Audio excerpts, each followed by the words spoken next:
بسم الله الرحمن الرحيم. الحمد لله رب العالمين والصلاة والسلام على محمد وعلى آله وصحبه أجمعين. الله يا وهرين هذا ودان إسكاله ما جعلنت الله كدب وحنا سلام يا ونور دعينا حيراليها جود دولة بنتلان يتيم كلا شقيني ورنتي أرنتان هذا يجو سلجوها لنعيدا لقد انتي وهذا أفرت لنا عصاك جوب جوجا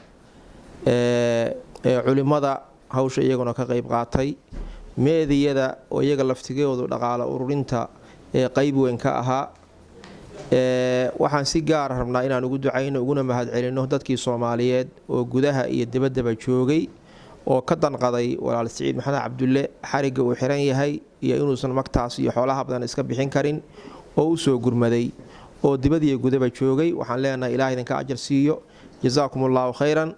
maanta ayay mira dhashay dhaqaalihii aad soo didheen waa ka Siciid Maxamed Cabdille saaka waa xor waa la siidayey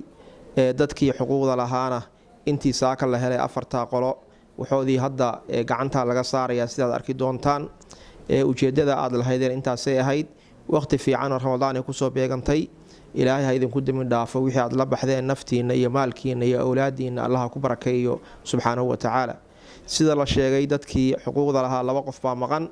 iyagana wixii markaas u haray waa loo haynayaa hadii la haydmo iclaamkii kulliba ka maqlayaan markay yimaadaan ayaana wixii marka loo hayo la siinaya insha Allah ta'ala waxaan rabaa si gaar ah inaan u xuso labada gabdhood oo dhulka la baxay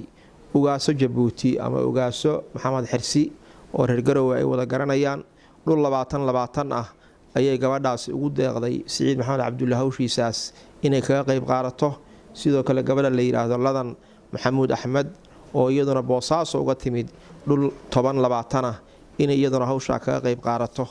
kulliba dhulalkaas wixii dadka hadda xaqa u dhiman laga siiyo mooye waxa kale Siciid baa lagu wareejin doonaa hadii lahayd maxaa yeelay isaga la siiyay insha Allah ta'ala